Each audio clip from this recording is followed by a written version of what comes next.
sala e atrás do telão, com portas corta-fogo e barras antipânico. Se necessário, basta empurrá-las. Os acessos estão sinalizados com placas de rotas de fuga. Em caso de qualquer eventualidade, mantenha calma e aguarde orientações da Brigada de Incêndio, bombeiros ou da nossa equipe de segurança. Observe avisos de não fumar e lembre-se de desligar o aparelho celular ou deixá-lo em modo silencioso. Mantenha consigo objetos pessoais. Desejamos a todos um bom evento.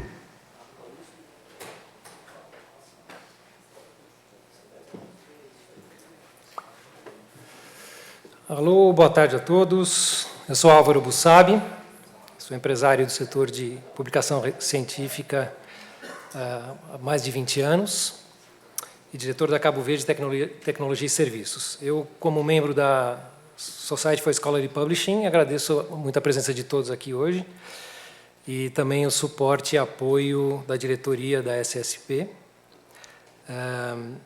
e também nossos patrocinadores, que hoje são a Enago, que é a empresa internacional de tradução e edição de textos científicos, está patrocinando o serviço de tradução simultânea.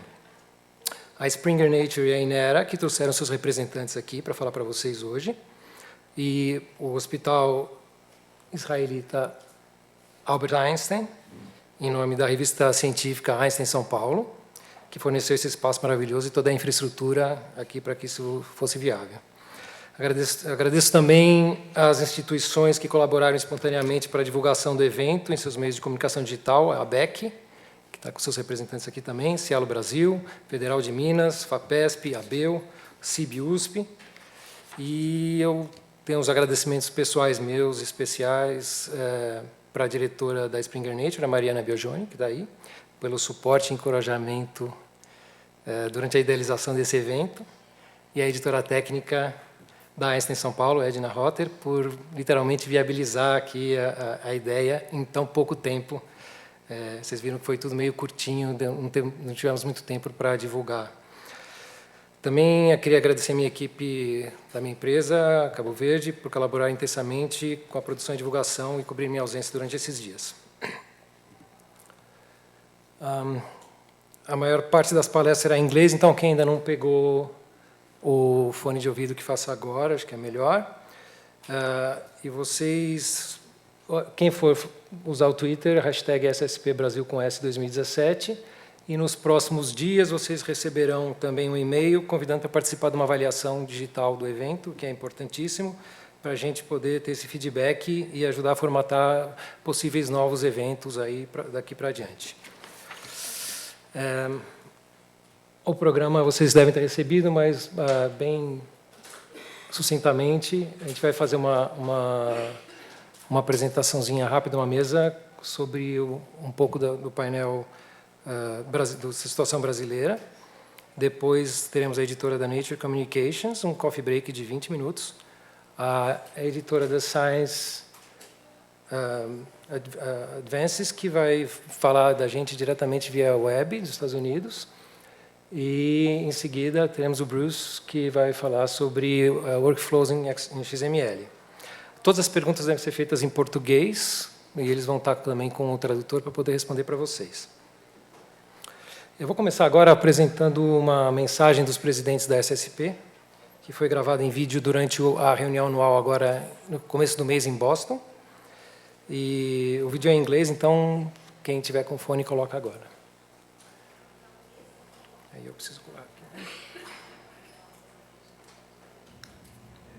Hello, my name is Jennifer Pessanelli, and I'm the president for the Society for Scholarly Publishing. Hi, I'm Adrian Stanley, the president-elect for SSP.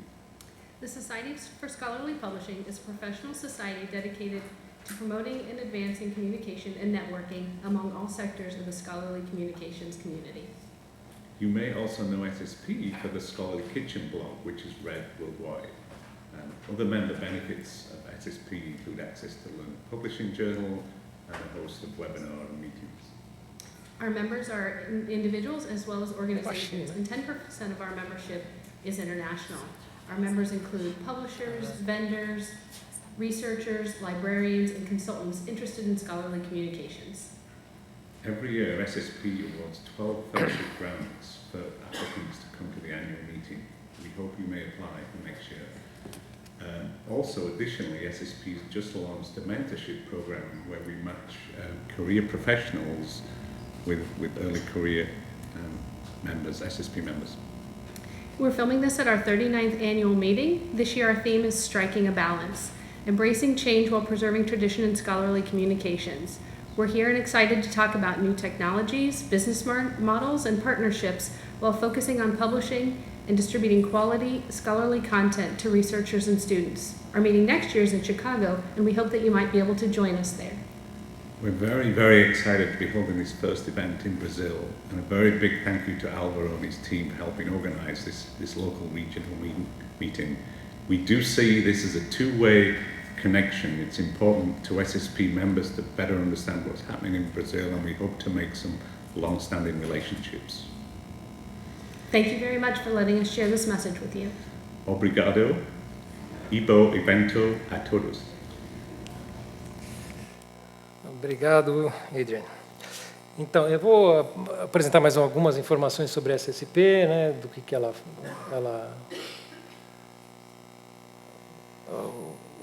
tem webinars, seminários, tem o annual meeting, como eles disseram, o próximo vai ser em Chicago. Focus groups, esses eventos regionais, né, que a gente está tendo aqui, tem uns que acontecem por outras cidades dos Estados Unidos.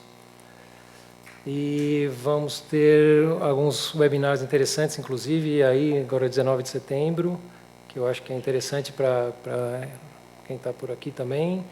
E quem lida com livros em Open Access vai ser em outubro, enfim.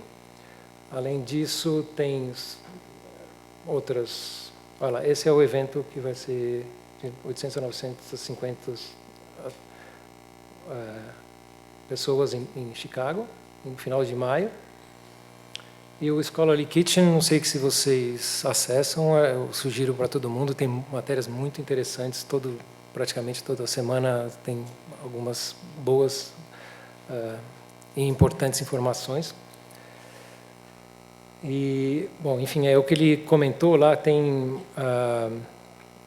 também uma espécie de mentorship, de mentoria para pessoas, para profissionais de diversos níveis e tempo de carreira.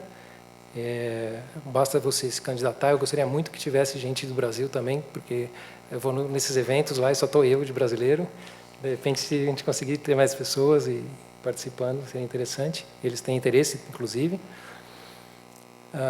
Enfim, e aí quem quiser saber um pouquinho mais também no site sspnet.org e o Scholarly Kitchen, enfim, são esses links aí.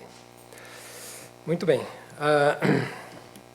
Eu me tornei membro há 4 anos da SSP e eu faço parte desde o ano passado desse comitê de engajamento que faz eventos semestrais nas cidades americanas e esses eventos buscam manter essa discussão viva para além do evento anual, que acontece uma vez só, né? Então é muito focado. Então, para difundir mais a discussão, eles fazem esses eventos regionais. E assim como para nós, a internacionalização é uma das questões relevantes, então fazer esse evento aqui no Brasil, como ele falou, é uma oportunidade interessante para todo mundo. Eu queria falar um pouquinho sobre internacionalização, né, que é um tema bastante falado em todos os nossos encontros, né? Obviamente que não é só a mera tradução de artigos a serem publicados, mas eu entendo que desde o projeto da pesquisa, da inclusão de pesquisadores de múltiplos países, financiamento internacional, as equipes editoriais, publicação e até participação de grupos e sociedades, tudo isso, existem agora ferramentas para isso, importantes para cada dessas áreas. E a globalização é de interesse para todo mundo e ter essa ciência globalizada.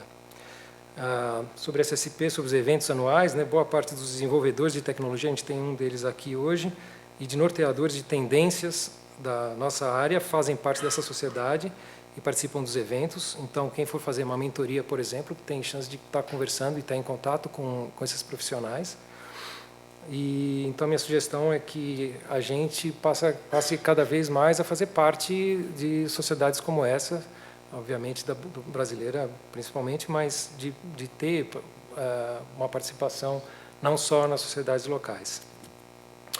Muito bom. Com todos os créditos e mensagens passados, eu vou dar início aqui ao primeiro encontro da Scholarly Publishing no Brasil e gostaria de montar o painel brasileiro, convidando à mesa o professor Sidney Glina, que é o editor-chefe da Einstein São Paulo, por favor, e da International Brazilian Journal of Urology, e o professor titular da disciplina de Urologia da Faculdade de Medicina do ABC. Também convido o professor Taryn Grant, que é professor doutor do Instituto de Biociências da USP, onde faz pesquisa sobre a evolução da diversidade de anfíbios. Ele é canadense, mas mudou-se para a Colômbia para cursar a graduação em Biologia na Universidade del Valle, e depois ganhou uma bolsa conjunta da American Museum of Natural History e o Center for Environmental Research and Conservation para fazer o doutorado em Ecologia e Biologia Evolutiva na Columbia University.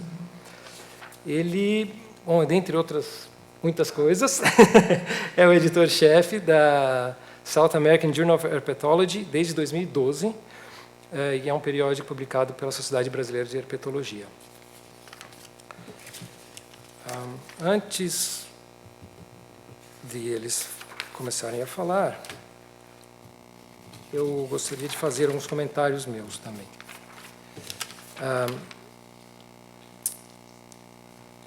Em algum evento da ABEC eu assisti há um tempo atrás, eu não encontrei mais esse estudo sobre termos usados por revistas para os cargos de suas equipes editoriais.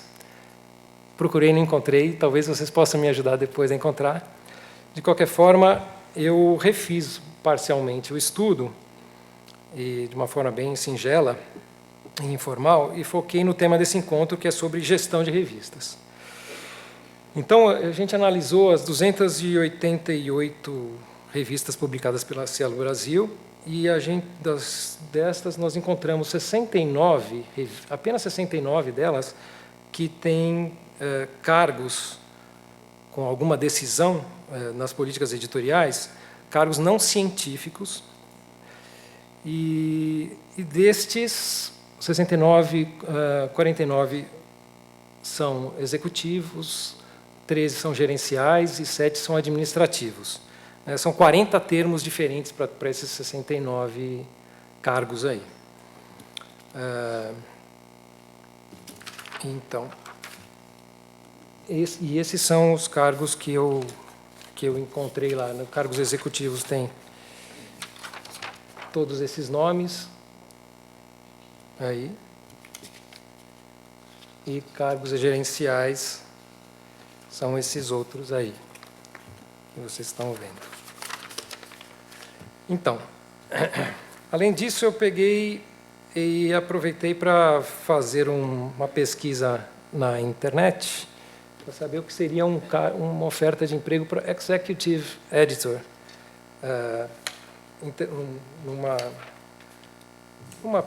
uma publicadora internacional. Então, eu encontrei esse cargo aqui, vocês vão ver, eu vou rodando aqui bem rápido, mas eles falam de várias coisas. Tem que maximizar a eficiência e a lucratividade, monitorar a performance, envolver o relacionamento com os departamentos, implementar novas políticas e processos e workflows, propor novas estratégias e planos em planejamento, desenvolver e implementar metas de estratégicas também, entender as mudanças que estão acontecendo, que a gente tinha comentado, entender as oportunidades de negócio, enfim. E a lista vai embora, comunicar com os publishers. Está vendo? Tem uma série de coisas que muito pouco tem a ver com o negócio, com a ciência em si, mas sim com o negócio e revista. E assim vai.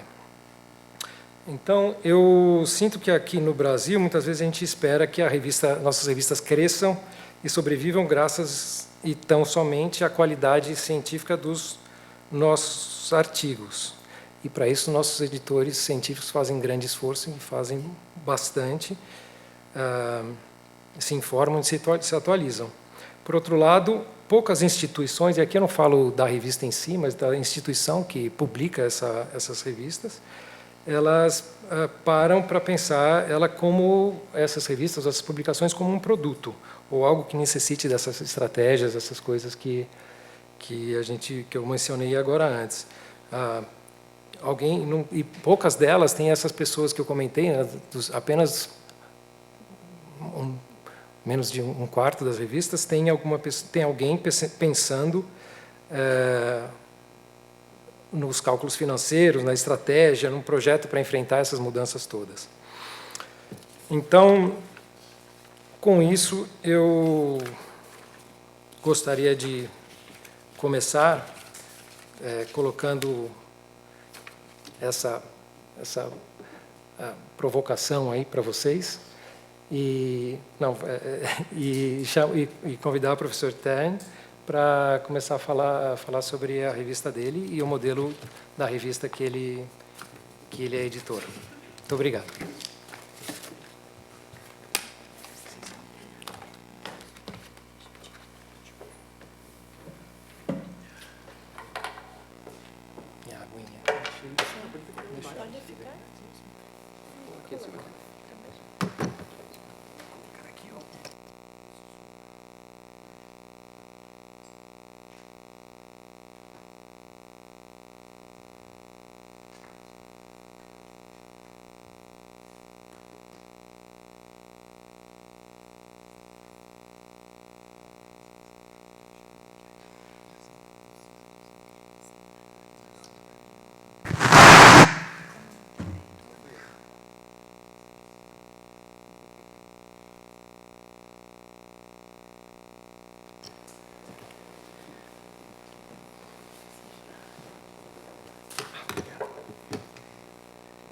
Acho que eu vou tomar na garrafa mesmo, sim.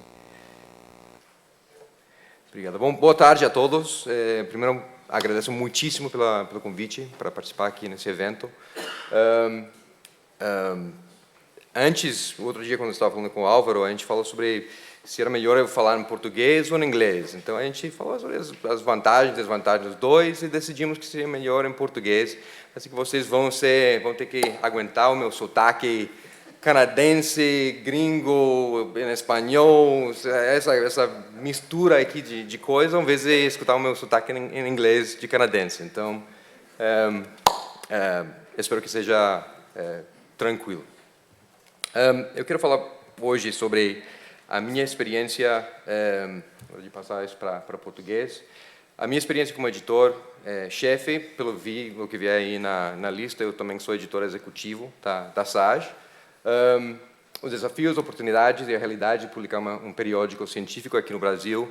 Acho que o nosso cenário é diferente do que nos lugares, especialmente pelas pressões da CAPES, que tem sobre o que vale como artigo e o que não vale para o autor. Especialmente falar sobre as estratégias, pelo menos algumas das estratégias que a gente tem estamos implementando para melhorar a nossa revista e servir melhor a nossa comunidade. Antes de continuar, eu acho importante provavelmente definir a herpetologia para vocês. Herpetologia é o estudo dos anfíbios e répteis. E isso aqui é importante definir porque justifica por que a gente queria ter uma revista da nossa sociedade sobre herpetologia aqui no Brasil. E basicamente o Brasil é o país número 1 em termos de número de espécies de anfíbios no mundo e número 2 em número de espécies de répteis no mundo. O México tem mais espécies do que a gente, mas na verdade isso é mais porque no México tem um monte de gringo que vai descendo estudando os répteis. Então aqui vai ter mais aqui no Brasil, eu garanto que aqui no Brasil vai ter mais em poucos anos. E como a gente tem uma diversidade tão grande, somos um país mega diverso em herpetologia, em herpetofauna, realmente não queríamos depender de revistas, periódicos de outros países, outras sociedades, quando realmente temos tanta diversidade aqui. Então, em 2006, a nossa Sociedade Brasileira de Herpetologia decidiu criar a revista South American Journal of Herpetology, o SAJ, a gente chama. A sociedade já existia durante muito tempo antes de tomar essa decisão. Não foi uma decisão tipo, vamos fazer isso. Foi realmente bem pensada. E a revista sempre foi pensada como uma revista, um periódico internacional. São 3 números por ano, sempre 100% em inglês, 100% ciência, então não tem outras resenhas de livro, esse tipo de coisa que muitas vezes as revistas científicas das sociedades têm. E como pode ver aqui em bold, em negrito, sempre foi internacional. Isso é uma coisa que a gente enfatiza muito. O nosso objetivo nunca foi ser uma revista regional, pequena. A gente sempre queria ser um número 1 da herpetologia no mundo. Então, tentar atrair os melhores artigos do mundo para publicar aqui. Então, por isso que também é chamado South American Journal of Herpetology e não Journal of South American Herpetology. Até agora, na verdade, até dezembro, são 333 artigos, quase 3.000 páginas publicadas, 600 autores e 25 países representados, ou seja, autores de 25 países que têm publicado os seus resultados na nossa revista. Então, eu acho que em termos dessa missão de internacionalização, estamos indo bem. De qualquer forma, tem uma série de desafios que muitas revistas de sociedade estão enfrentando, muitas revistas estão enfrentando. Então, o que eu queria falar era mais sobre como a gente está enfrentando esses desafios. Então, primeiro é a queda em número de associados. Isso é um fenômeno mundial. Todas as sociedades científicas estão sofrendo esse problema. Isso tem um impacto direto no dinheiro que a gente tem disponível para publicar revistas ou para fazer os outros eventos que a gente faz. A distribuição não autorizada dos artigos, do nosso conteúdo eletrônico, é um problema sério para a gente. Competição para conseguir os melhores artigos. Isso é mais um problema geral de uma revista nova que está competindo com revistas de mais de 100 anos lá nos Estados Unidos. Então, é bem complicado. Internacionalização, principalmente estamos publicando artigos, continuamos publicando artigos da América do Sul. Temos alguns artigos da China, da Índia, África, mas predominantemente é aqui do nosso continente, e queremos aumentar. Indexação foi e continua sendo um desafio importante para a gente, o Impact Factor e o Qualis aqui no Brasil. E depois, como somos uma revista de uma sociedade, tem diversas demandas da sociedade, da nossa comunidade específica.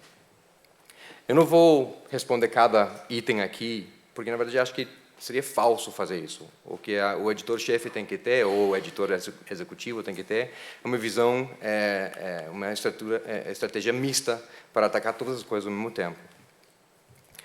Pensando primeiro no item aí da queda no número de associados, se a gente vê hoje quantos associados a gente tem, são apenas 166. Ou seja, uma sociedade moribunda, uma sociedade que não existe. 166 associados para uma sociedade aqui no Brasil.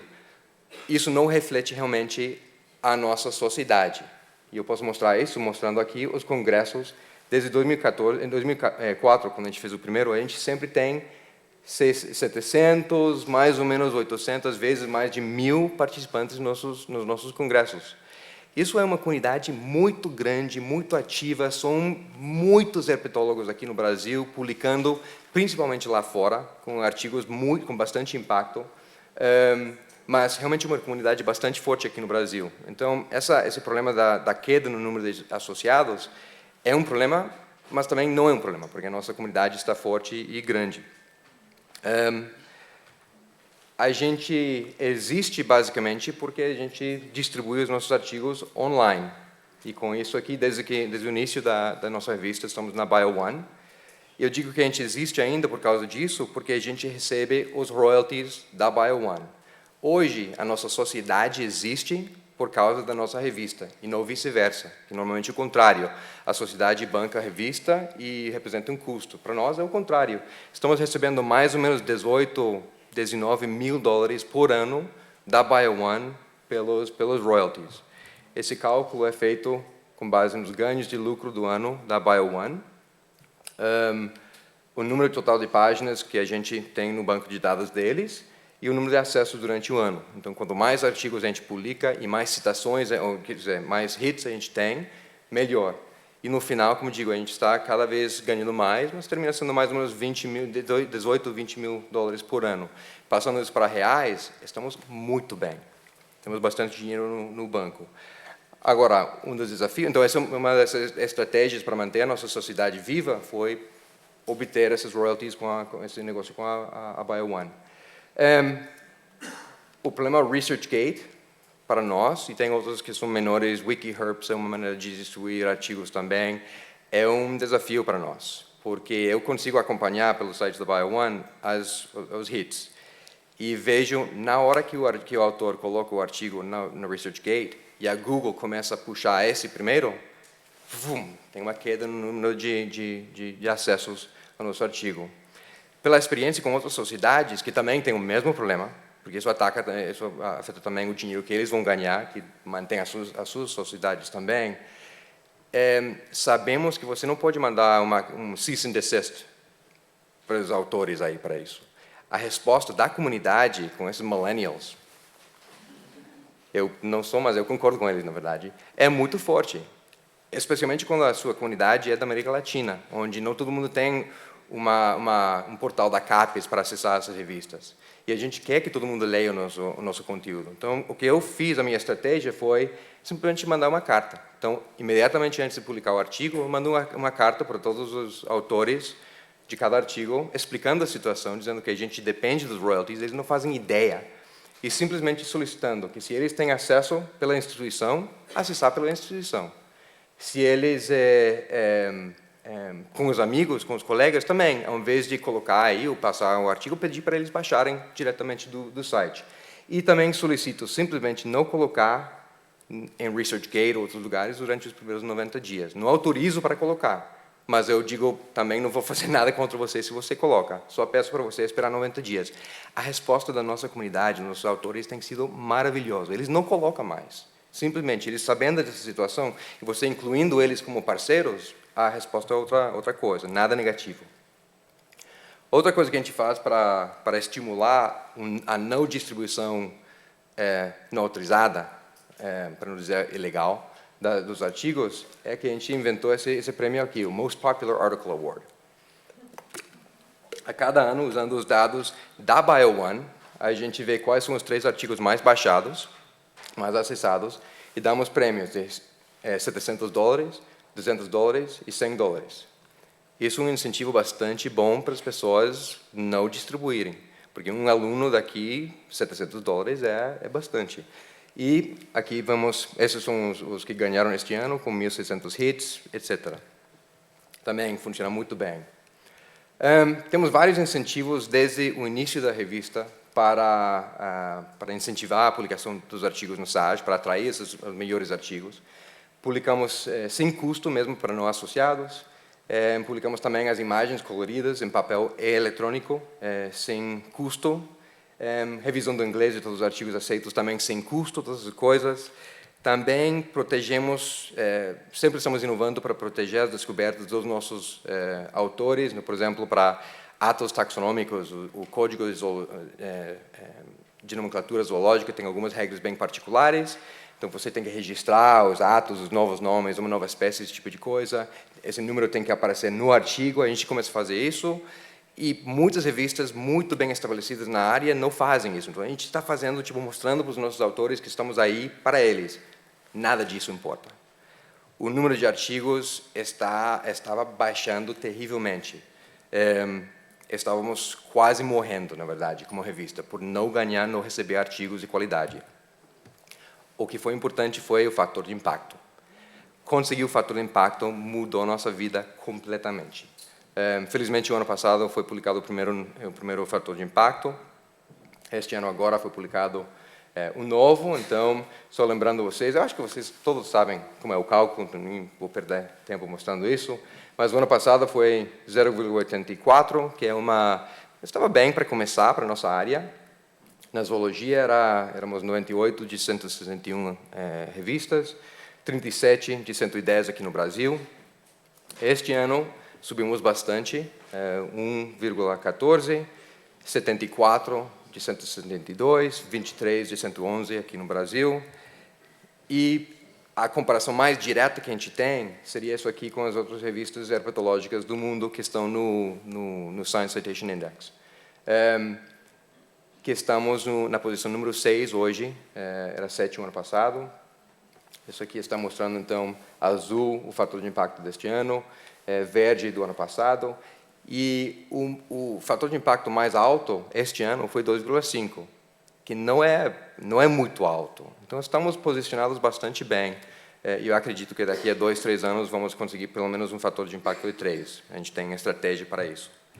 A gente vive agora no Brasil de novo, porque somos B2 na área de biodiversidade, no Qualis, B1 em outros, B4 em outros, dependendo da área, mas o principal para a gente seria biodiversidade. E também isso teve um impacto direto nas nossas submissões. Em 2015, a gente recebeu apenas 32 submissões. A gente quase morreu. Isso não é suficiente para manter a revista. Felizmente, tínhamos coisas no pipeline do ano anterior, então a gente conseguiu manter a revista, mas realmente a gente quase fechou. Foi só porque a gente sabia que o fator de impacto vinha que a gente continuou.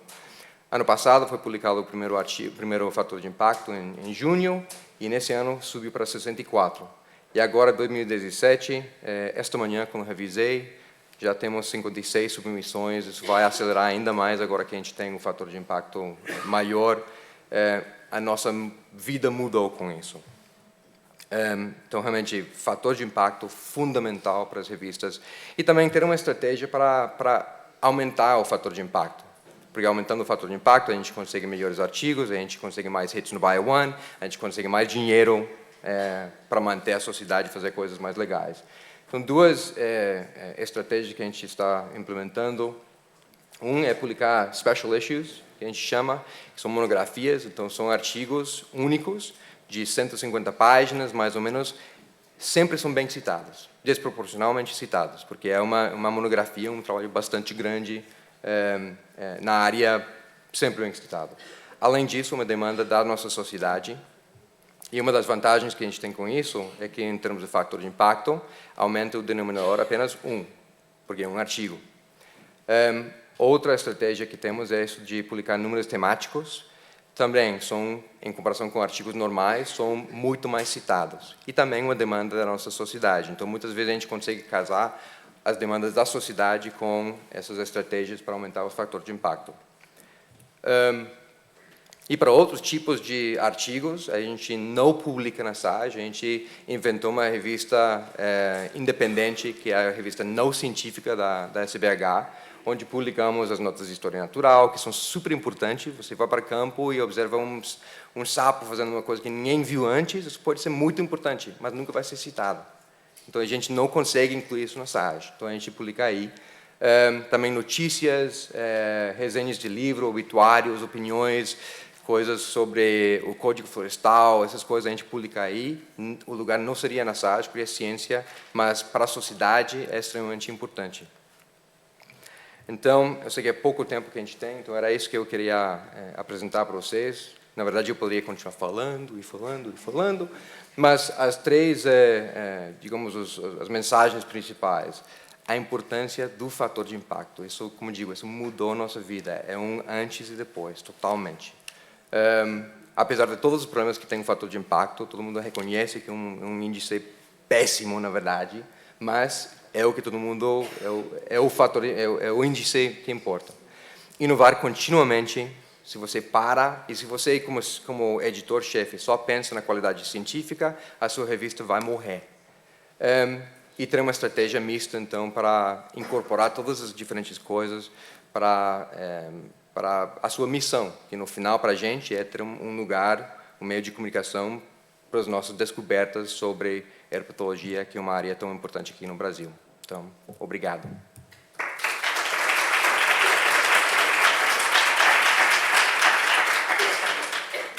A gente faz perguntas depois? Beleza. Vou desligar. Ótimo.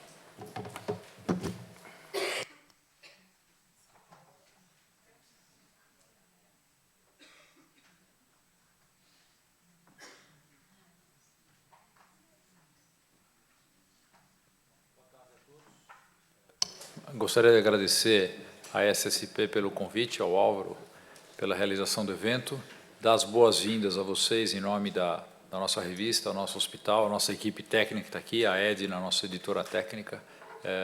Espero que nós tenhamos contribuído para que esse evento possa ter sido realizado com sucesso, né? A minha história é um pouquinho diferente, né? Toda vez que um editor sobe para falar, ele vai contar as lamúrias, né? Ninguém vai convidar o editor da Science para vir contar que a revista dele é a melhor do mundo. A gente vem contar os nossos percalços, né? A AIS tem uma revista, ela é meio sui generis no Brasil. Eu não conheço nenhuma outra que seja feita por uma instituição privada, um hospital, né, beneficente, que não está ligada a nenhuma sociedade e não está ligada a nenhuma universidade. Agora, depois de alguns anos, o Einstein tem faculdade, mas ela começou antes da faculdade de enfermagem, da faculdade de medicina. É uma revista sobre medicina em geral, ciências da saúde, na realidade, né? E é uma revista que foi fundada em 2002. Ela, desde então, ela não deixou de sair em nenhum período. Ela sempre sai pontualmente. Ela tem sido pontual nesse tempo. Nós somos 4 números ao ano. Ela é uma revista de acesso livre, então nós não temos o problema que o Taranto falou sobre copiar artigo. Nossos artigos são livres, então todo mundo pode ter acesso assim que eles saem no site, na Cielo e no PubMed.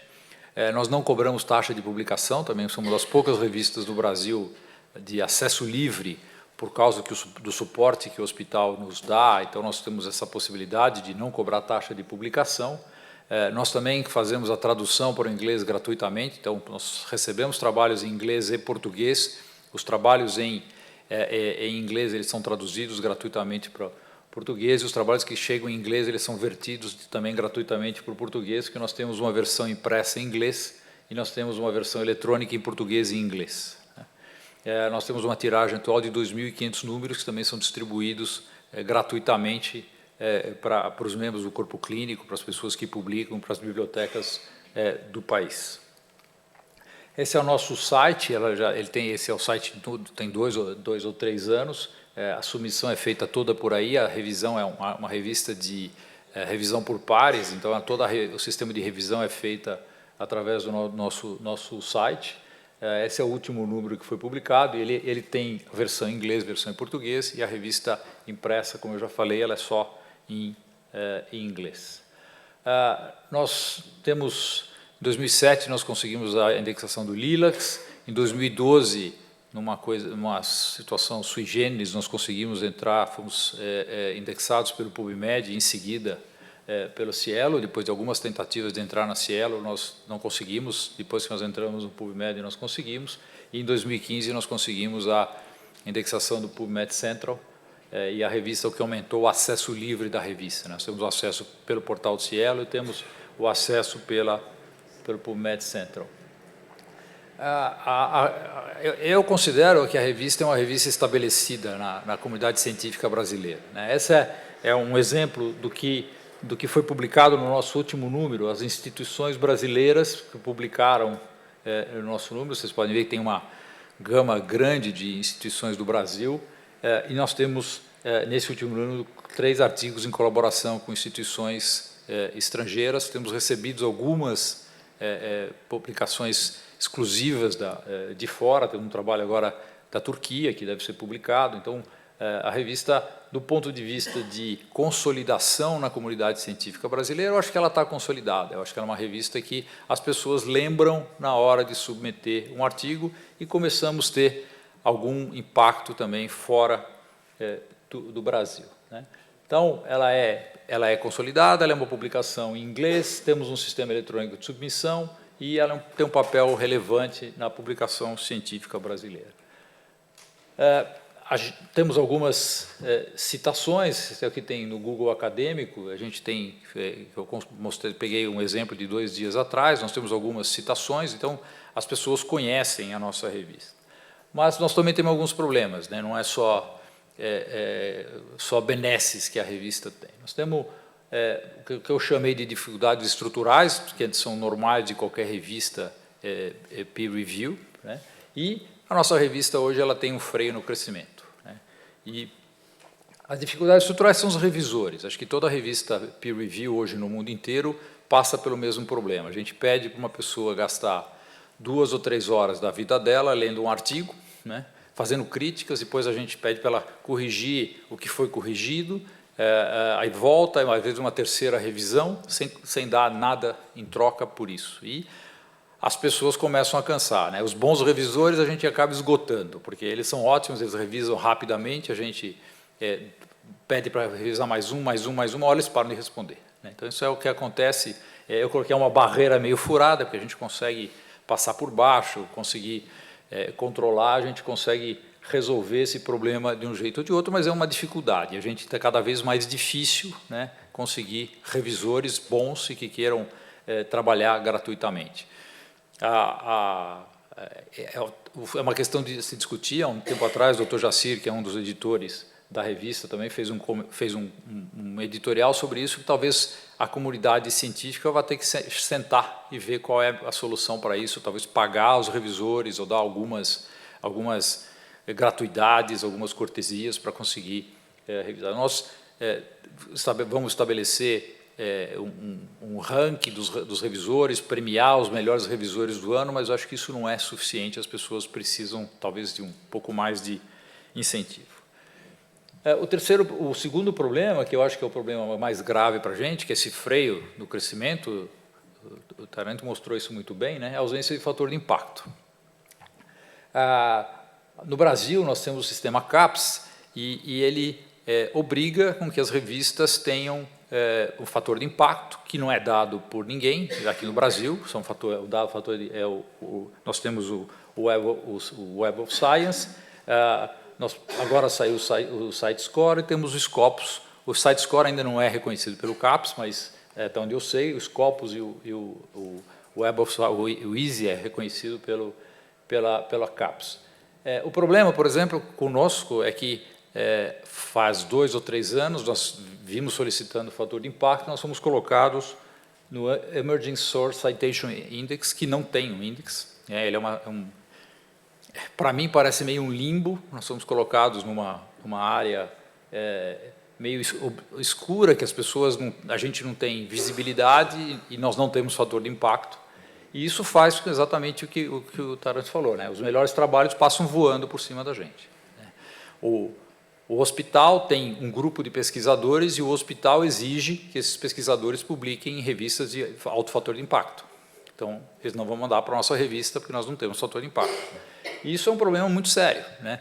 É óbvio que a gente não consegue discutir isso com o CAPES, mas deveria ter uma outra maneira de avaliar as revistas brasileiras, né? A gente depende... nós tivemos algumas conversas com o pessoal era da JCR na época, e não tem resposta para a pergunta. O que eu preciso fazer para poder entrar no Web of Science? Nada. Vocês competem, como nós somos uma revista geral, a resposta foi que nós competimos com Science, com New England, então é incompetível, né? Então eu sou avaliado dentro da comunidade científica brasileira por um fator que eu não tenho acesso, que as pessoas não me dão nem dizer como você pode fazer. Eu perguntei várias vezes, o que eu preciso fazer? Não, vocês precisam sair no prazo, nós já saímos. Vocês precisam estar em inglês, nós já estamos em inglês. Estamos indexados no Medline, estamos para o Med Central, nós estamos tudo. Por que a gente não tem fator de impacto? Não tem resposta. Eu tenho uma desconfiança, se a gente for olhar as últimas revistas que foram admitidas com fator de impacto, nenhuma delas na área médica nos últimos 3 anos, né? Esse ano, a Acta Amazônica entrou, e uma outra revista, acho que é Filoerva, que também é uma revista de botânica. Nenhuma revista médica nos últimos anos entra, deve ter uma resposta para isso, que eu não sei exatamente qual é, eu até desconfio, mas eu acho que nós somos de castigo, e eu falei isso para o pessoal do JCE, eles riram, mas eu acho que nós somos de castigo e talvez fiquemos de castigo mais algum tempo. Mas isso é um problema muito sério, né? Uma revista como a Einstein, que ela tem tudo para crescer, eu acho que ela tem um espaço grande, a gente tem bastante lugar, bastante gente querendo publicar na revista, mas por falta do fator de impacto a gente não consegue crescer mais. Eu acho que esse é o panorama da nossa revista. Eu acho Achei muito interessante algumas das estratégias que o Tarandi colocou, de publicar um trabalho e ter vários fatores de impacto. Isso é uma coisa boa, talvez a gente pensar nisso, é uma ideia, várias citações, mas esse é o grande problema que eu vejo. Acho que a revista, não adianta você querer fazer uma boa revista. Acho que isso é importante, né? Mas ainda o mercado científico, literário brasileiro, ele é muito amador. Eu concordo com o que o Álvaro falou. A gente tem... As nossas revistas são consideradas ainda muito pequenas, com poucas exceções, com revistas que não tem como crescer, né? A gente fica crescendo e toda vez que a gente tenta fazer um movimento, muitas vezes nós somos bloqueados, né? Hoje em dia, várias casas, vários publishers do mundo inteiro vêm para o Brasil e na realidade, a ideia, a visão que eu tenho dessas iniciativas são sempre para ganhar mais dinheiro, né? Nunca para ajudar. Eu acho que é uma questão de eu vou publicar para vocês, eu quero ganhar tanto, e muitas vezes eu não preciso. Eu consigo publicar gastando menos do que eu gastaria contratando alguma dessas empresas. Mas eu acho que essa é a situação, uma revista que eu acho que tem um local importante na nossa comunidade científica, mas que a gente está parado hoje em dia e eu não vejo grandes estratégias para trazer trabalhos melhores, porque eu já esgotei os meus amigos. Eu sou editor há 9 anos da revista e eu já pedi para todos os meus amigos publicarem trabalhos, né? Agora eles começam a se encher e vão publicar em outras revistas. Então, muito obrigado pela oportunidade, espero que vocês tenham um bom evento e desfrutem do nosso hospital, no bom sentido. Obrigado.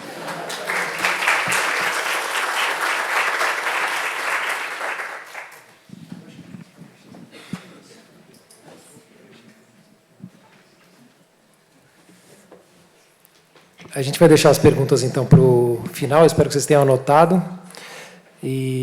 Então, agora eu gostaria de convidar a doutora Ripudaman Baines. Eu tenho aqui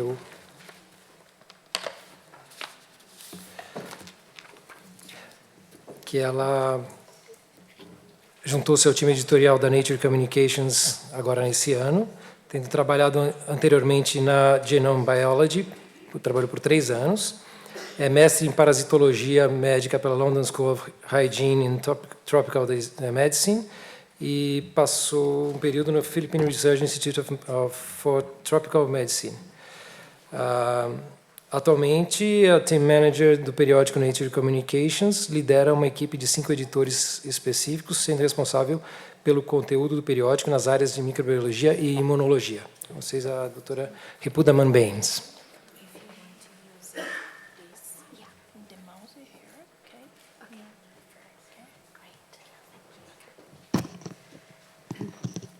Can everybody hear me okay? Okay, good. Well, thank you very much for inviting me to speak today. It's my first time in Brazil, and I'm having a really nice time, so it's an honor to be here. So what I'm going to talk about today is really how Nature Communications works. Como que a comunicação So the aims of this funciona. presentation are really to sort of dessa outline apresentação é what we do descrever as editors o at que nós Nature fazemos Communications. como And that editores kind na of Nature ties into Communications. how the editorial process works and como how we funciona make o processo decisions editorial e on como nós what to tomamos publish in the decisões journal. no que And that's publicar sort of no very nosso much from periódico. what we look at, what we look for at the submission o que a stage, gente and olha also what no we estágio da look for submissão after e peer também review. o que a gente olha após a revisão dos But I pares. thought I'd start by Eu gostaria explaining a primeiro little de bit about falar myself pouco first. sobre So mim. I, like all editors, I have a Assim como todos os PhD. editores, eu tenho PhD. I sort of have a mixed research background. tenho I did my bachelor's in genetics, estudos, and I was working on variados aging in aí. C. elegans for some time. Eu trabalhei Before na moving Aging to the C. London School of elegans Hygiene antes and de mudar Tropical para a Medicine, escola where I was London. working on infectious diseases. And I spent some time working in the Philippines on malaria with the World Health Organization, before changing my mind again and going to do a PhD in human genetics, focusing on sub-Saharan African diversity. And I've been an editor now for about 4 years. I have to always check how long I've been an editor for. I started with genome medicine, and I was with genome biology for 3 years. And I've been with Nature Communications since February of this year. And my role is a team manager, which I will discuss in more detail later. And I look after microbiology and immunology editors. So Nature Communications, if you aren't already aware, is part of the Nature Research group of journals. And we are a very broad journal. So we publish everything in biological sciences, chemical sciences, physical and earth sciences. And we have the same scope as Nature, but where we differ is that we do want work that is a significant advance or of broad appeal, but we don't mandate broad appeal to sort of all disciplines when we look at papers. So something that's of interest to microbiologists doesn't have to be of interest to biochemists, for example. One of the things that I should mention is that we don't have academic editors. We are run by professional editors. And we also don't have an editorial board. So every single one of our editors does not work in the laboratory. We all work as editors full-time. So the journal is actually quite young. We started in 2010. We're also one of the Nature Research journals that is only online. And we're also fully open access, which is, I think, also where we differ from a lot of Nature Research journals.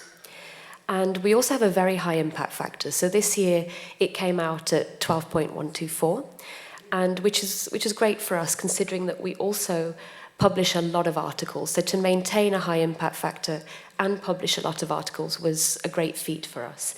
And we've published over 5,000 last year. It's expected to be higher this year, but I can't give you an exact number for 2017 at this moment. So for the rest of the talk, I'm actually going to focus on the life sciences team, because that's the team that I sort of work with on Nature Communications. And we're really sort of structured very broadly in sort of 3 categories. So, sorry, I'll go back. So we have a chief life sciences editor. And as I mentioned earlier, we don't have an academic editor. So this person isn't an editor-in-chief, they're a chief editor. So really this person has been a professional editor for a good number of years and now looks after the overall strategy. And then I fall into this category, so I'm one of 8 team managers on the journal. And then beneath that are 60 editors that are associate and senior editors. So our chief life sciences editor is Nikki Scapelhorn. And the role of our chief life sciences editor is really to sort of manage all of us. And he's responsible for journal strategy in the life sciences. So that's really sort of making sure that we are a go-to journal for multiple disciplines in the life sciences. And that's also how to grow, how to keep publishing papers, how to grow our impact factor, for example. He also oversees very difficult cases. So where we have corrections or retractions, it will always have to be assessed by the chief editor. And above him is senior management in Nature. So he is very much our representative in Nature as a whole. So in terms of when they ask us what it is that we need, whether it's more staff or more funding, then he's really the go-to person for them. And I fall into the category, as I've mentioned already, of team managers. So the life sciences is a massive field, as I'm sure you can appreciate. So the way we have tried to optimize the publishing process is to split disciplines across multiple teams. So I look after, for example, microbiology and immunology, which means that the team that I manage look after all papers within these disciplines. We also have dedicated cancer editors because cancer research is a huge field. And then obviously we have sort of different fields, genetics, ecology and evolution, all the way through. So in terms of team managers, what we really do is we manage a team of editors as well.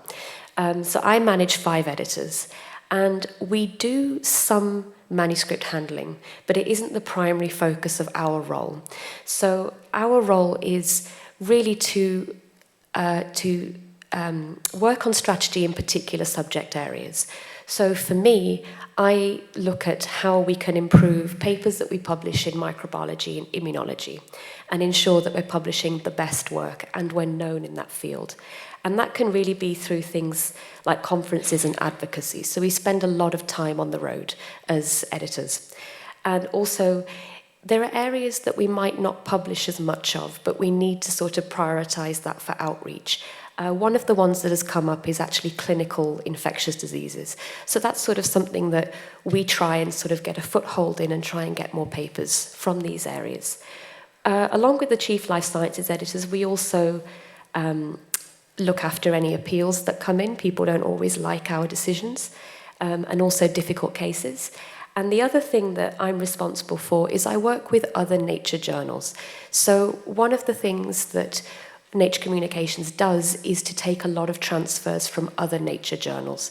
And in order to ensure that process runs efficiently, we have to have a good working relationship with other journals in the company. And then underneath the team managers are the associate and senior editors, and they're really the ones that do the predominant manuscript handling. So we have over 60 associate and senior editors, and I think by the end of this year we should have 70. Not just in the life sciences, I think. And we're spread across 4 global offices. Now, in order to be an editor at Nature Communications or Nature, you must have a PhD. But even though we are a multidisciplinary mega journal, every editor looks after a particular subtopic. So I have editors, my immunology editors, one looks after more innate immunity and one looks after more adaptive immunity. That way, they are very focused on a particular topic, so they know the good research when it comes in. And also we're consistent with what we publish that way. And their primary responsibility is manuscript handling. So the journal receives about 150 manuscripts a day across the 4 disciplines. So every editor gets approximately 15 new manuscripts per week to handle. That's on top of everything else that we have at different stages. And the other thing that they do, which is a really important part of our job, is to manage and oversee the peer review process. That's identifying reviewers and ensuring that what we do is fair. And also conference attendance and advocacy. People like being able to speak to editors, they like being able to explain their paper, and it's a big part of our job. Which brings me to sort of how we do our editorial process, so everything from submitting, revising, and so on. So one of the things that people always say when I go and give talks is that they feel that there's a lot of obstacles to getting their paper published, and they're not always sure what happens when they submit a manuscript. So we kind of explain our editorial process in with this particular diagram. So the vast majority of papers, I would say 70% of our submissions they're submitted to the journal directly, but about 30% are transferred from other nature journals. So that's Nature, Nature Genetics, Nature Immunology, for example.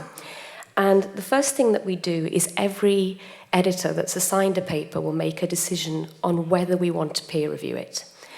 And actually, we end up rejecting about 80% of the papers that come in before peer review. So it's a very high rejection rate. Of those that are peer-reviewed, obviously then after peer review, there are more editors involved in the editorial decision-making process. And as of 2 years ago, we actually streamlined the decisions that we made. So I used to work for Genome Biology, and we used to have 13 possible decisions after peer review, which could confuse authors. But on Nature Communications, it's much simpler. It's very rare that a paper is accepted after one round of peer review. The most common thing that happens is that authors will have to revise, or it's rejected but with major revisions, or it's just a straight-up reject. And obviously, if you revise, it will have to go through this process again. So the question then becomes, how do we decide on what to peer review? Well, we try to get a decision on every manuscript within a week of it being submitted. Now, obviously we have a high impact factor, but what we tend to go for when we look at things is really the impact of a paper. So when a paper is submitted to us, the way that I train my editors is to say that when it comes in, read it, and then turn it upside down and look at the literature. So is it an advance? Is it novel? Is it interesting to people? Is it interesting to a broad community of microbiologists or immunologists, in the case of the papers that we handle? Because even though we have subject-specific disciplines, we still want interesting work that people are going to really want to read. And obviously, if something is new, it's always going to be interesting. If it's an advance over existing work, that's also very interesting because it moves the field forward, and that's really the main criteria that we use to assess papers. Now, given the amount of submissions we get, it's one editor will read a paper, but we often discuss them as a team, and we don't always agree, but it is a joint decision, but the decision usually comes down to an editor's expertise. So if an editor is the person responsible for a particular area, they usually have the final call on whether we send something to peer review or not. Now, one of the things that I actually emphasize when I give talks is at Nature and Nature Communications, the cover letter plays a really important part of our submission process. And the reason for that is we get so many manuscripts and we have to read them quite quickly. Now, sometimes when a manuscript comes in, it can be difficult to work out the significance of something straight away. And that's where the cover letter can help, because we state it should be a standalone document. So it should explain the work in a broad context. So if we have missed that somebody has created a phenomenal vaccine, for example, then it could be that they've mentioned it in the cover letter. So we always read it. Sometimes people submit a copy of the abstract, and that's not particularly helpful, because if you have a borderline case, it isn't going to help us make a decision in your favor necessarily. The other thing we also say is we do allow our authors to suggest reviewers, but we don't automatically go to them when deciding who to peer review a paper. And that's because we have to do our own extensive checks for bias. And the other thing, we do allow people to exclude referees. We don't use excluded referees, but we limit it to 3 maximum, because otherwise you could end up excluding everybody that could review your paper. And the other thing that we do say is that authors should tell us if something has been submitted elsewhere, because then obviously there's competition for the paper. But also, if there's something that has been published previously, it's better that they tell us in their cover letter and explain how their work differs from it than us having to reject it and go through an appeal process. So this is one example that I thought I would share of a paper that we recently published. It was actually this month on HIV vaccines, and it's really just to indicate why we considered it, considering we have such a high rejection rate. So the first thing is it's a HIV-1 vaccine. Now, HIV-1 is what we think of when we think of the HIV epidemic. So anything that could control the epidemic or cure people is always going to be of interest. And it's a big part of research in the HIV field. The second thing was that this was a trial. And that's a very rare thing to get a paper where people have actually looked in or compared work to human clinical studies. It also, they had designed a new vaccine that was shown to be efficient, which again was very interesting. They also had, they had also shown that it could improve immunity in rhesus macaque models, and that's the other thing. They had in vivo work. Even if it wasn't in humans, it just meant that when you have in vitro work, it's useful, but it doesn't necessarily reflect what's in vivo. In vivo work is always going to be higher impact because you're showing that something has an effect, and that's really why we considered it. And it went through peer review very well. They did have to do quite a few revisions, but ultimately it was published and it was of broad interest. And so obviously we also, as I mentioned, have a lot of rejections, that we reject a lot of papers, but we also get a lot of transfers. Now, transfers are a big part of Nature Communications. We usually get rejections before peer review, and we sometimes do discuss papers with the donor journal. So say if Nature Immunology was going to reject a paper. Sometimes they will have a discussion with us about why it isn't suitable for them, but why they think it's suitable for us. We do tell our authors, and also just in general, there is no prejudice for transferring. So if a paper's been rejected from Nature, it doesn't mean that it's going to influence our decision. Even if it was peer-reviewed at Nature or Nature Medicine, we still make our own decision on whether it's suitable for our journal. But we also transfer a significant number of papers to other journals. The main reason we would transfer a paper before peer review is that it doesn't meet our threshold for advanced novelty and broad interest, which I outlined earlier. And that's really the main reason for it. Now, when I mentioned earlier about peer review. So when we choose reviewers, we're quite strict in how we pick them. It is hard to find reviewers that are willing to review a manuscript these days, given the number of journals there are. But what we tend to do is we try to limit bias as much as possible. So we try to ensure that there are no co-publications in the last 2 years, that the person has a very good PubMed record. And what I mean by good PubMed record is that they have a history of publishing in high impact factor journals. And the reason that we want that is because they know what sort of thing they would expect to see in a high impact factor journal. And we split a manuscript, so we review multiple aspects. So we have to make sure the manuscript is technically sound. We do ask for a 10-day turnaround, but it doesn't always happen. And we tend to go to reviewers that we know are thorough, fair-minded and constructive. And in terms of after peer review, it's the editors that make the decision. So referees guide us on whether they think something is suitable, but ultimately the call on whether to publish a paper is made by the editorial team. And we always say that we don't count votes, so we look very carefully at the reports and whether we think that something is fair or unfair and whether it's suitable for us. Most papers will go through at least 2 rounds of peer review. Now, we've started to get a lot of borderline decisions as our impact factor has gotten higher. And what we tend to do is usually if a paper is borderline on whether to peer review, we give it the benefit of the doubt and send it out. But after peer review, if it's still borderline, what we tend to do is we try to work out if any technical concerns can be addressed. Because what we don't want is to end up in an endless cycle of review, revise, peer review, which isn't beneficial to the authors either.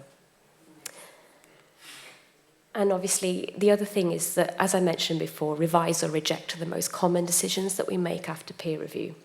Now, we do ask that authors address all points in a point-by-point response. Now, we do, if authors don't submit a point-by-point response, we do actually ask them to provide one. And even if they don't agree with something, then we don't necessarily reject the paper. We will see if the argument sounds sensible before deciding whether or not to re-review a manuscript. So essentially what we're doing is we're refereeing the referee and re-review process. And also, people do appeal our decisions, but what I would say is that it's very rare that a decision is overturned. And the reason for that is, even though we have a lot of manuscripts, when we make a decision on whether to reject a paper, it's always checked by at least one other person. So we would have gone through all of the history of the manuscript to make sure that we have come to a decision that we know is fair. Where authors are successful in overturning our decision, it's always based on factors that would have changed the outcome. So minor comments in referee reports are not what's likely to overturn our decision. And I hope I've given you like a good overview of how we work, and I'm happy to take any questions.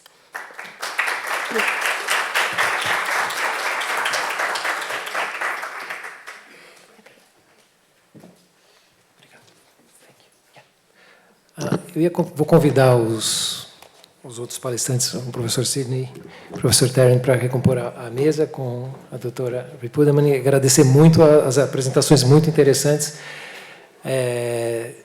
de modelos completamente distintos, aí, de realidades completamente diferentes de cada uma delas. Eu tenho certeza que a gente conseguiu aprender bastante hoje aqui com esses 3 exemplos e gostaria que todos colaborassem aí com perguntas para os nossos palestrantes. E pode fazer em português mesmo, que for para Ripuda.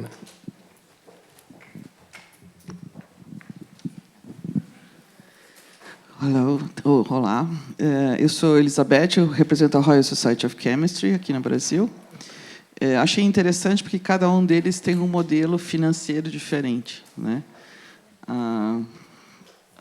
Nature Communications has a fully open access. A revista da Herpetology é, digamos, paga por royalties e vocês têm a facilidade de não precisar necessariamente depender disso. Eu queria perguntar como que vocês veem o movimento que está acontecendo mundialmente, do qual a Royal Society também está participando lentamente, eu imagino que a Nature também, que é o Open Access, com paid charges, author paid charges. Porque me parece que vai ser uma coisa que vai acontecer, logicamente, daqui a alguns anos, ou muitos anos, mas é um movimento em direção a que tudo que seja publicado seja lido livremente. Como é que vocês analisam esse movimento? So the question is how... I know that you are fully open access, right? That's yeah, right. I know. But you're seeing other journals as well doing this, turning to open access to make science more democratic to everyone. How do you see this movement? Do you think journals that depend on financing their own structure will survive through open access? The societies will welcome this kind of movement, or is going to disrupt the business as a whole? So what I think about sort of open access is, so Nature Communications is the only fully open access journal of all the nature research journals. And for us, it makes sense because that's how we've always been. I think that if other journals were to move to open access, for example, Nature, then they would have to publish more. And I think that's where the problem would be for older journals. For newer ones, I think, and correct me if I'm wrong, one of the issues is that starting a journal as an open access one can be difficult because you have well-established ones. So it's difficult to get people to buy into a journal that isn't yet established. And I think that's the problem for newer journals. So I can see things going towards open access, but I think starting a journal as an open access one can be difficult, but they might have a different view to me on that. Aí foi. Eu tenho a perspectiva tanto como editor quanto de pesquisador. Eu acho maravilhoso, acho demais, eu acho o Open Access excelente. O que me preocupa, na verdade, é o que significa para a FAPESP, para a CAPES, para a CNPq, para a NSF, sei lá, porque agora eu tenho que mandar nos meus projetos um dinheiro para poder publicar. Então, está mudando o cenário radicalmente. E eu não sei como a comunidade, em geral, vai lidar com isso. Encontrar $3.000 para poder publicar um artigo não é fácil.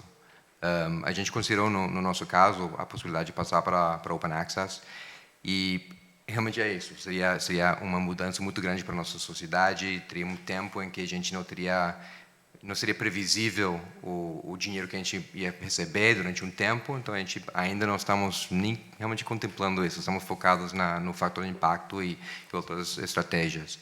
Mas, a longo prazo, como disse, para a nossa comunidade, vai mudar completamente. Se realmente vamos para frente com essa ideia, cada projeto tem que incluir, tipo, 50% do dinheiro vai ser para publicar.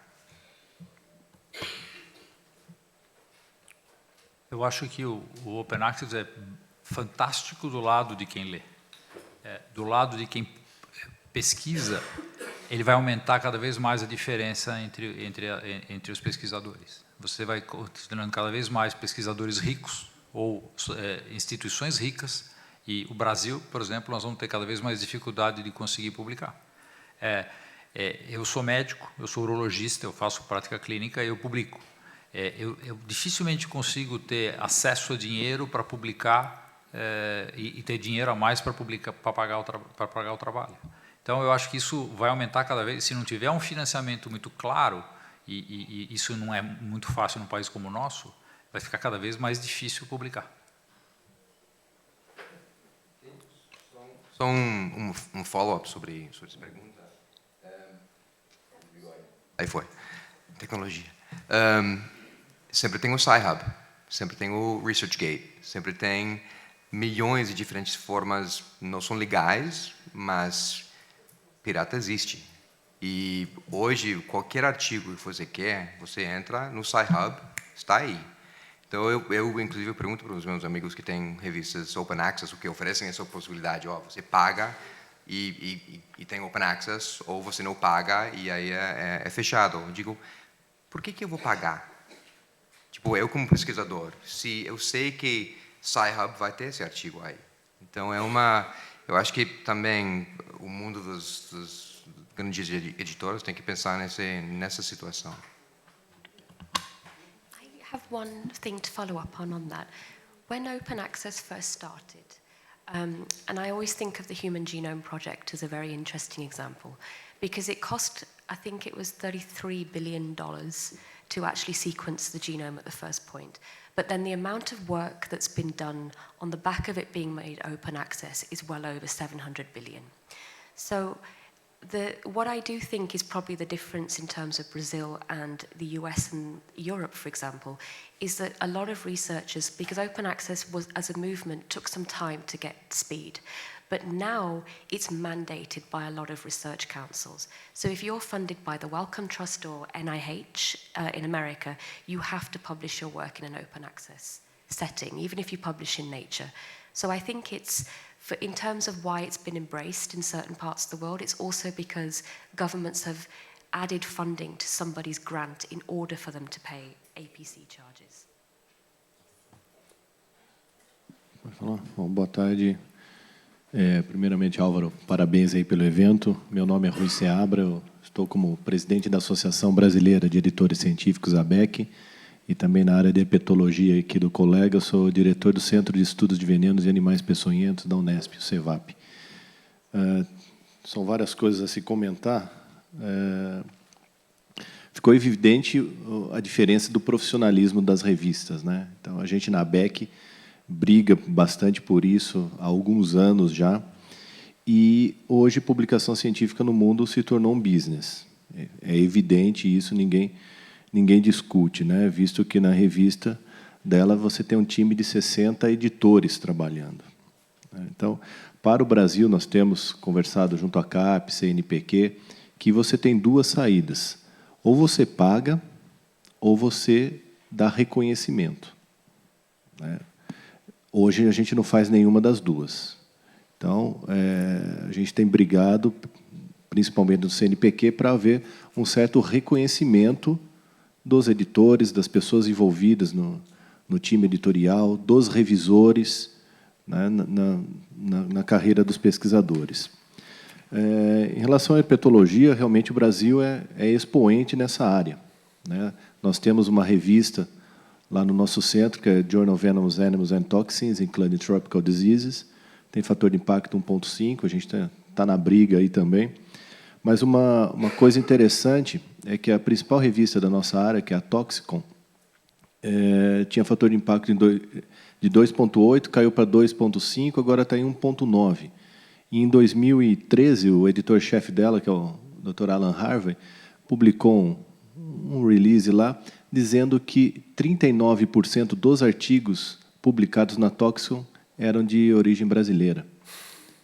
Ou seja, então, devido a essa crise que aconteceu no Brasil, né, financeira, nós deixamos de fazer pesquisa e, por consequência, apresentar artigos, o fator de impacto da revista caiu consideravelmente. Acredito que por conta dos brasileiros. Minha pergunta, eu queria saber desse time de editores associados, né, sêniores e associados, eles são pagos? Se sim, se você pode revelar o valor, né?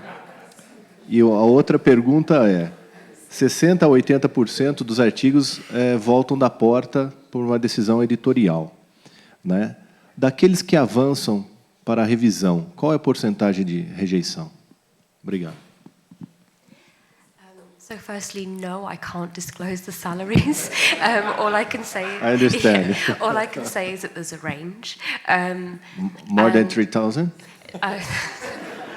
Yeah, no, I can't disclose that. Okay. In terms of, say, those that go through peer review, at Nature Communications, there's more that go through peer review and are successful than at my old journal, Genome Biology. So at Genome Biology, it was 50%, so 50-50.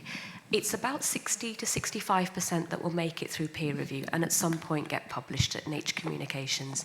And I think it's because we're very stringent, very strict at the first stage. So deciding whether or not to peer review something, we know it's probably going to be good quality. So I think that's probably why we have a higher success rate after peer review.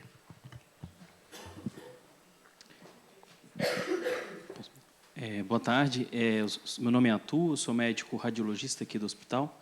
Eu atuo como revisor de algumas revistas indexadas e como editor associado da BMC Musculoskeletal Disorders. E a minha pergunta é nessa onda em relação ao Open Access, que a gente tem visto também muito, o surgimento de revistas desconhecidas, revistas independentes, um grande número, um apelo muito grande em relação a propagandas para publicar nessas revistas, em que se promete visibilidade, se promete indexação até PubMed, entre outras, e revistas sem fator de impacto.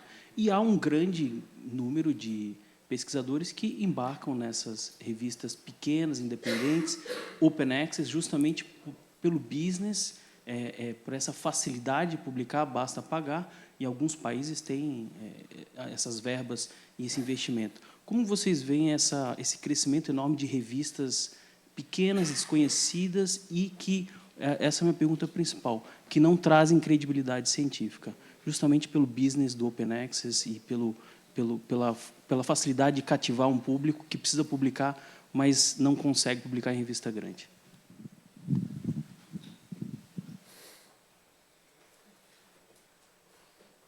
I was just listening to the translation.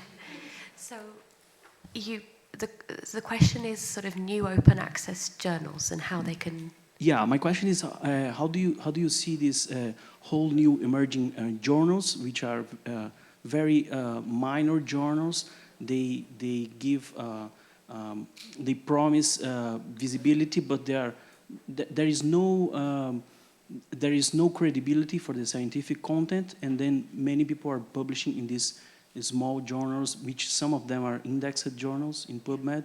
But is there any policy like to try to avoid publishing so many papers that have no peer review process, just to have something published, you know? I guess it would depend on the journal. I mean, it's true. I mean, open access journals, and I think even subscription journals, I think there is a lot of sort of press around sort of predatory journals, I think they call them. So it's true that it is certainly a problem that has arisen, but I think it really depends on sort of the individual journals. And I think that in terms of credibility, I suppose it really comes down to whether a journal is signed up to DORA, for example, whether they're signed up to sort of codes of conduct, and if they enact it as well, because that's usually a good indicator of whether a journal is actually not fake, for example, or just sort of a predatory one. Posso responder essa pergunta também? Por um lado, isso não me preocupa para nada, porque na minha área, nas minhas áreas, porque são várias aí, tem uma proliferação de revistas também, são muitas, e cada vez você abre um e-mail e estão avisando que tem mais uma revista na sua área. Não me preocupa porque isso é simplesmente um aspecto da democratização da ciência. E eu acho que o público vai conseguir diferenciar entre artigos que são de qualidade, revistas que publicam qualidade, e revistas que realmente não servem para nada. Eu acho que uma das coisas que a gente esquece muitas vezes, especialmente pela pressão da CAPES aqui no Brasil, é que o artigo faz a revista, não é a revista que faz o artigo. Então, se você tem uma nova revista que você não sabe o que é, mas, nossa, está publicando coisas interessantes, que legal, daqui a 5 anos vai ser referência. e o contrário também. Então, eu pessoalmente não me preocupa muito. Eu acho inevitável, porque realmente publicar uma revista hoje, você precisa de um laptop só. E eu acho que o mercado das ideias vai organizar isso.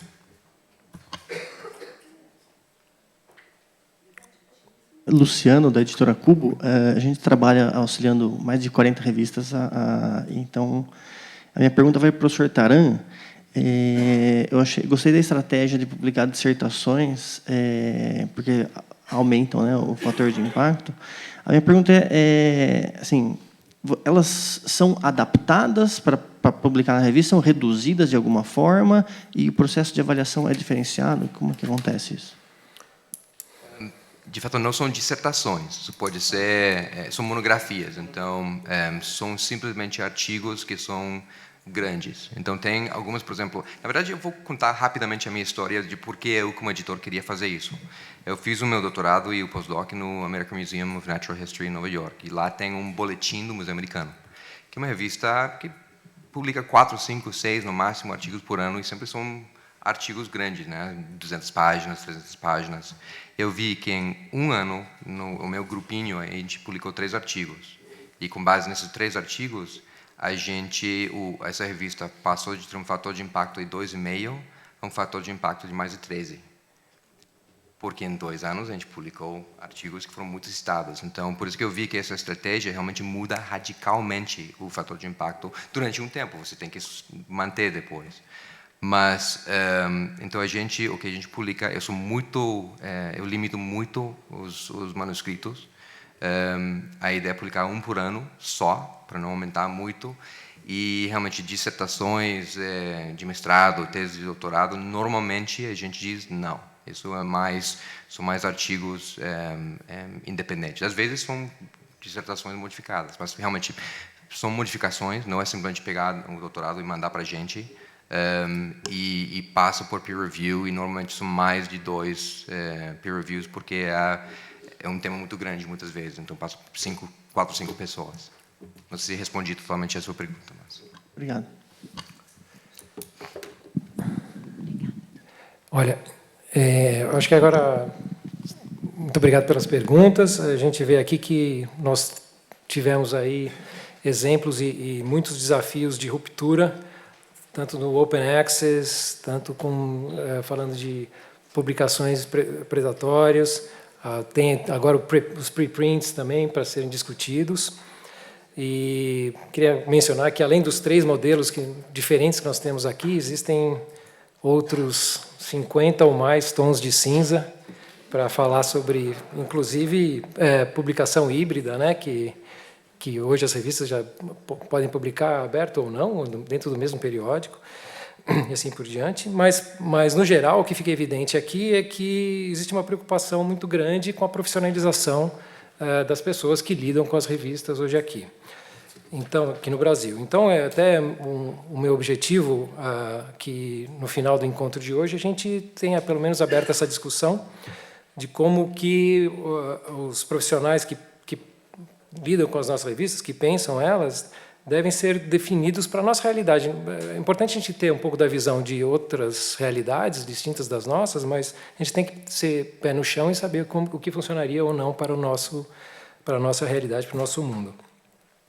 E, enfim, depois a gente pode até definir ou pensar em como seguir adiante nessa discussão, abrindo novos painéis sobre isso. Agora, eu queria convidá-los para um coffee break de não mais de 20 minutos lá fora, por causa do tempo. Nós tivemos aqui, nessa primeira sessão, essa abrangência de experiências diferentes. O conteúdo depois do coffee break vai ser um pouquinho diferente, vai falar sobre o papel e a imagem das editoras, que não tem a ver com questão de gênero, né? Uma editora como publicadora e não editor. E também da tecnologia de workflow em XML. Então, obrigado.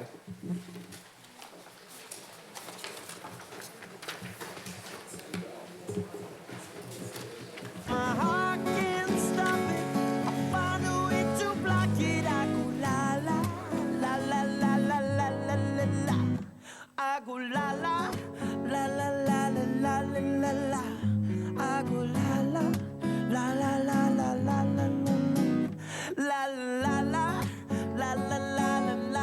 la. If your love is running out of time, I won't count the hours, rather be a coward when our worlds collide. I'm gonna drown you out before I lose my mind. I can find your silver lining.